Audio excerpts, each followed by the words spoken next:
عزیزم محمد ریحان صلی اللہ کو دعوت دیتا ہوں کہ موصوف تشریف لائیں اور سیرت النبی صلی اللہ علیہ وسلم کے عنوان پر تقریر پیش فرمائیں۔ السلام علیکم ورحمۃ اللہ وبرکاتہ۔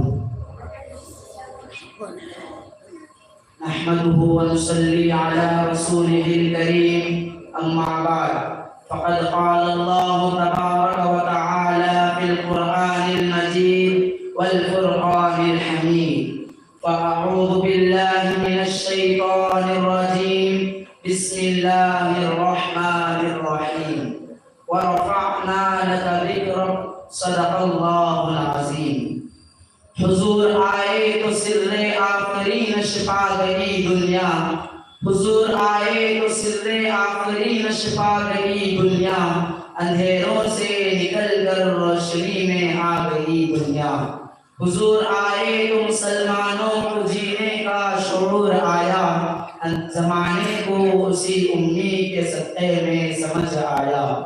یتیموں اور ضعیفوں کو پناہیں مل گئی آخر، یتیموں اور ضعیفوں کو پناہیں مل گئی آخر، حضور آئے تو ذروں کو نگاہیں مل گئی آخر۔ صدر ذی وقار معزز علماء و مہمانان اعظام اور میرے مشرق اساتذہ اور میرے عزیز ساتھیوں، دنیا میں کوئی بھی شخص حضور علیہ السلام کی شان کا حق ادا نہیں کر سکتا۔ میں جتنے مرضی دعوے کروں کہ میں حضور علیہ السلام کی شان بیان کروں گا، میں حضور علیہ السلام کی سیرت بیان کروں گا، میں حضور علیہ السلام کے معجزات کا ذکر کروں گا، میں پیغمبر علیہ السلام کے اخلاق و اطوار و عادات کا ذکر کروں گا، میں جتنے مرضی دعوے کروں، حقیقت تو یہ ہے کہ رسول اللہ صلی اللہ علیہ وسلم کی جتنی عظمتیں، رفعتیں اور بلندیاں ہیں، ان تک دنیا کے کسی انسان کی رسائی نہیں ہو سکتی، اور نہ آج تک دنیا میں اردو اور عربی کی لغت میں ایسا لفظ ایجاد کیا گیا جس میں حضور علیہ السلام کی سیرت کا احاطہ کیا گیا ہو۔ الفاظ و معنی پیچھے رہ گئے، بلاغت و فصاحت پیچھے رہ گئی، لیکن میرے پیغمبر صلی اللہ علیہ وسلم آگے چلے گئے۔ میرے دوستوں، حضور علیہ السلام کے حسن کا نقشہ کیسے کھینچا جائے؟ مولانا مناظر احسن گیلانی رحمۃ اللہ علیہ جذبہ عشق اور محبت کے سمندر میں غوطہ لگا کر حضور علیہ السلام کی شان بیان کی۔ الفاظ یہ تھے کہ یوں آنے کو تو سب آئے، لیکن جو بھی آیا وہ جانے کے لیے آیا، مگر مکے میں ایک ایسا محمد عربی آیا جو آنے کے لیے آیا۔ یہ نبی کی شان ہے، یہ پیغمبر علیہ السلام کا حسن ہے۔ میرے بھائیوں، ہر آدمی اپنے اپنے انداز میں نبی صلی اللہ علیہ وسلم کی شان بیان کی۔ مولانا مناظر احسن گیلانی رحمۃ اللہ علیہ میرے پیغمبر صلی اللہ علیہ وسلم کے روزے پہ جاتے ہیں اور کہتے ہیں، دیار یثرب میں گھومتا ہوں، نبی کی دہلیز چومتا ہوں، شراب عشق پی کر میں جھومتا ہوں، سلامت رہے پلانے والے۔ اپنا اپنا انداز ہے۔ مولانا حسین احمد مدنی رحمۃ اللہ علیہ کو دیکھو، جن کو آئے سرائے برطانیہ نے گرفتار کیا، جب میرے پیغمبر کے روزے کے سامنے سے گزرنے لگے تو روزے رسول صلی اللہ علیہ وسلم کو خطاب کرتے ہوئے کہا، چمکتا رہے تیرے روزے کا منظر، سلامت رہے تیرے روزے کی جالی، ہمیں بھی عطا ہو وہ شوق ابو ذر، ہمیں بھی عطا ہو وہ جذبہ بلالی۔ یہ نبی کی شان ہے، یہ پیغمبر علیہ السلام کا حسن ہے۔ میرے بھائیوں، حضرت امی عائشہ صدیقہ رضی اللہ عنہا سے سوال کیا گیا، اے اماں نبی صلی اللہ علیہ وسلم کی شان بیان کرو۔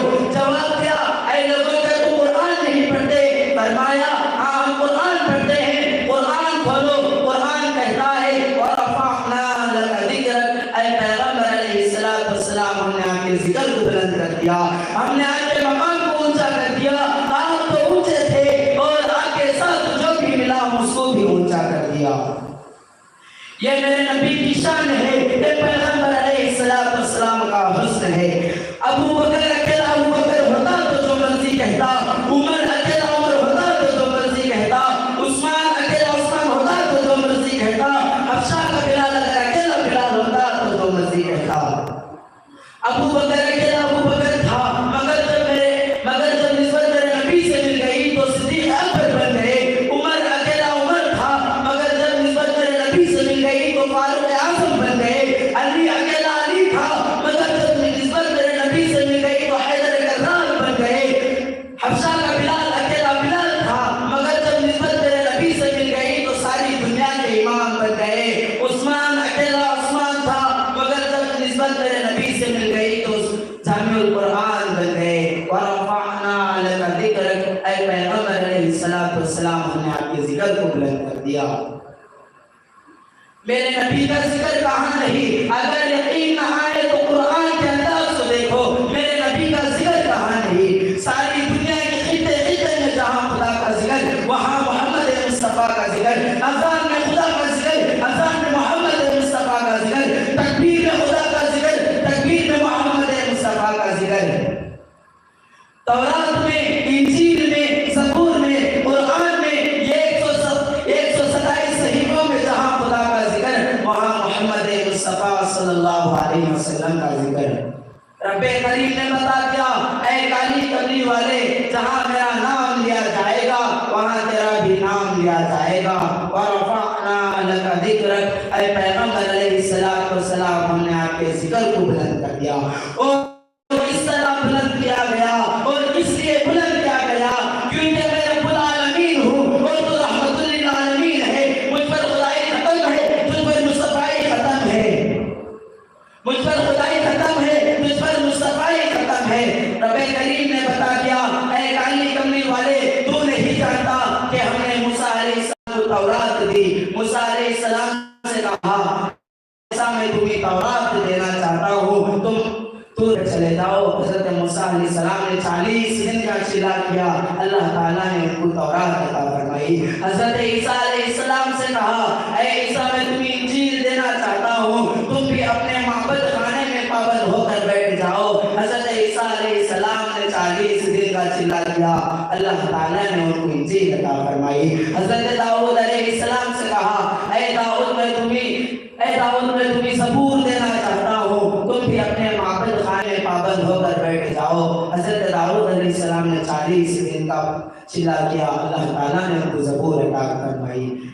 جب قرآن کو دینے کے لیے میرے پیغمبر کی باری آئی تو میرے پیغمبر کو کہیں نہیں بھیجا گیا. میرے نبی کی شان دیکھیے، نزول قرآن کا انداز دیکھیے. میرے نبی مکے میں ہے تو قرآن مکے میں، میرے نبی مدینے میں ہے تو قرآن مدینے میں، میرے نبی بدر میں ہے تو قرآن میں، میرے نبی احد میں ہے تو قرآن احد میں، میرے نبی حنین میں ہے تو قرآن حنین میں. یہاں تک کہ میرے پیغمبر عائشہ کے بستر پر آرام فرما رہے ہیں، جبریل قرآن لے کر میرے عائشہ کے بستر پر ورفعنا لک ذکرک، اے پیغمبر علیہ السلام ہم نے آپ کے ذکر کو بلند کر دیا. الغرض میرے بھائیوں، اللہ تعالیٰ سے دعا ہے کہ ہم سب کے دلوں میں نبی صلی اللہ علیہ وسلم کی محبت اور حضور صلی اللہ علیہ وسلم کا عشق عطا فرمائے. اور میں اپنی تقریر کو اس شعر کے ساتھ ختم کرتا ہوں جو محمود الحسن علیہ الرحمن جنت کو خطاب کرتے ہوئے کہا تھا، اے جنت تجھ میں حور و قصور رہتے ہیں، اے جنت تجھ میں حور و قصور رہتے ہیں، میں نے مانا ضرور رہتے ہیں، میرے دل کا طواف کر جنت میرے دل میں حضور رہتے ہیں. صلی اللہ علیہ وسلم. وآخر دعوانا الحمدللہ رب العالمین.